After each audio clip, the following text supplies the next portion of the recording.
नमस्कार दोस्तों, स्वागत है आप सभी का। और अभी हम लोग बात करने वाले हैं time deposit versus fix deposit के बारे में। मतलब कि जो पोस्ट ऑफिस का टीडी है उससे हम लोग कंपेयर करने वाले हैं एफडी को, फिक्स डिपॉजिट को। तो हम लोग शुरू करते हैं, सीधी बात, नो बकवास।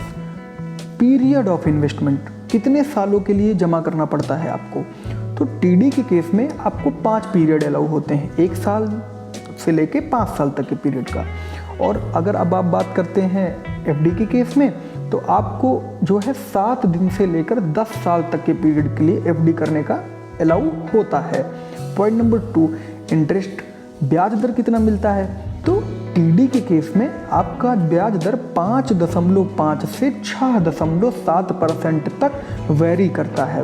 वहीं अगर आप बात करते हैं एफडी के केस में, तो आपका ब्याज दर जनरली 5 साल की एफडी के लिए 6.5% का मिलता है। अब हम लोग बात करते हैं टैक्स बेनिफिट की। तो फ्रेंड्स, टैक्स बेनिफिट की बात करें तो एफडी में तो वैसे जनरली कोई टैक्स बेनिफिट होता नहीं है, और लेकिन टीडी में 1.5 लाख तक का टैक्स पे आपको छूट मिल जाता है सेक्शन 80C के तहत। लेकिन एक स्पेशल टाइप ऑफ एफडी भी होती है जिसे हम लोग बोलते हैं टैक्स सेविंग एफडी, उस पर आपको टैक्स पे छूट मिल जाती है, जिसके बारे में डिटेल में वीडियो आपको हमारे चैनल पे मिल जाएगी। अब हम लोग बात करते हैं प्रीमैच्योर विड्रॉल की। तो फ्रेंड्स, अगर आपको बीच में ही जरूरत लगी पैसे की तो आप क्या करेंगे। तो टीडी के केस में आप 6 महीने बाद अपना पैसा निकाल सकते हैं, और एफडी के केस में भी आप जिस पीरियड के लिए किए हैं उसी के हिसाब से आपका जो है प्रीमैच्योर जो विड्रॉल है वो अलाउ कर दिया जाता है।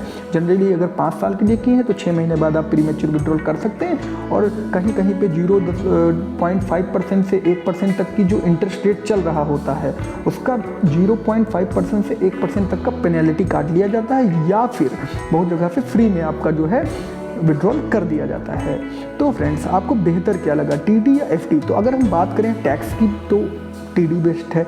अगर बात करें सेफ्टी की तो भैया देखिए, भारत सरकार के पास है आपका टीडी में पैसा है, तो मतलब आपका गवर्नमेंट ऑफ इंडिया के पास में है। तो टीडी सेफ्टी में और टैक्स बेनिफिट्स में एफडी से बेहतर है। लेकिन अगर बात करें लिक्विडिटी की तो भाई एफडी में लिक्विडिटी ज़्यादा है भाई, वह 7 दिन से 10 साल तक के लिए की जा सकती है। तो अगर आपकी फर्स्ट प्रायोरिटी है सेफ्टी और सेकंड प्रायोरिटी है टैक्स बेनिफिट, तो आप जा सकते हो टीडी के साथ में। तो यहाँ पे टीडी विनर है। और अगर आपकी प्रायोरिटी है लिक्विडिटी और आपकी प्रायोरिटी है कि जब भी चाहे पैसा निकल आए तुरंत, तो ऐसे केस में आप एफडी को सिलेक्ट कर सकते हैं। लेकिन दोनों ही बेहतर हैं और दोनों ही एक दूसरे से कहीं ना कहीं आगे या कहीं ना कहीं थोड़ा सा पीछे हैं। तो फ्रेंड्स, कैसी लगी आपको ये वीडियो। अगर अच्छी लगी हो तो लाइक करें, सब्सक्राइब करें और शेयर करें। और आपकी जो भी क्वेरीज हैं कमेंट में लिख दें, हम उसका जो है एक वीडियो बना के जो भी उसका सोल्यूशन है वह आपको इस चैनल पर जरूर मिल जाएगा फ्रेंड्स।